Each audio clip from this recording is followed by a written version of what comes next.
একটা মেয়ের বিয়ে হয় যতটা না, যদি অ্যারেঞ্জ ম্যারেজ হয় না, যতটা সেই বাড়ির পাত্রকে দেখে হয় তার থেকে বেশি দেখে হয় সেই গার্জেনকে দেখে, সেই বাড়ির যে শিরোমণি, যে বিচারক, সেই বিচারককে দেখে। তো আমি বলবো, আমার বিয়ের আগে তো নবসম্বন্ধ, বিয়ে ফাইনাল, অনেক কিছু অনেকবার যায় তারা।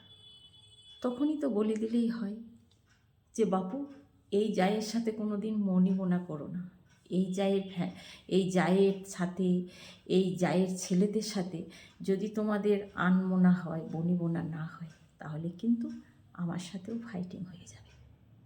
বিষয়টা আমি কিছু বলছি না, আমি কিচ্ছু বলিনি, কিন্তু আপনি কড়ির সাথে কড়ি মেলান, বিষয়টা কিন্তু সেই দিকেই ইশারা করছে।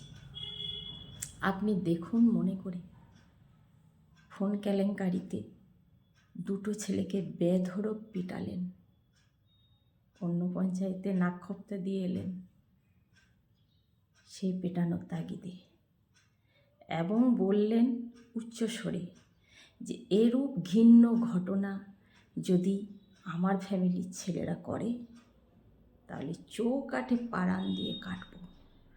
ভগবান সুকানে শুনেছিল আপনি ঠিক নেই, আপনি ঠিক নেই, তাই আপনি যেটাই বলে রাখেন সেটাই ফলে যায়। এখানে ছেলেদের কোনো দোষ নেই। জানেন তো, রাবণ বধ হয়েছিল, কংস বধ হয়েছিল, তার পরিপ্রেক্ষিতে অনেক ঘটনা ঘটে। আমি দেখলাম সেই মেয়েই এলো, কত কাণ্ড বয়ে গেল, কিন্তু তাদের প্রতি আপনার এতটুকুনি রাগ হলো না, যত রাগ ছোট ভাই আর ছোট ভাইয়ের বউ। ইশারাটা কোন দিকে করছে?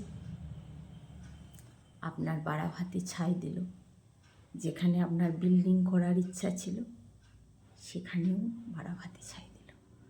তবুও কিন্তু তারা দোষী হলো না। দোষী কে হলো? ছোট ভাই আর ছোট ভাইয়ের বউ। আবার সেই তোমার সাদের মেজ বৌদি থেট করেছে ছোট ভাইয়ের বউকে, একা করব, একা ছিলি, একা ফেলবো।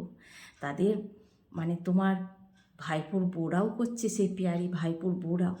তাহলে সেই মেজবাবুর ফ্যামিলির কথা রাখতে হবে, আমাকে সেখানে সায় দিতে হবে।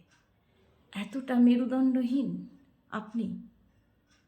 একটা পরের মেয়েকে উঠিয়ে নিয়ে আসার, বিয়ে দিয়ে নিয়ে আসার আগে এসব কিছু খোলাসা করা দরকার ছিল আপনার? এতটা?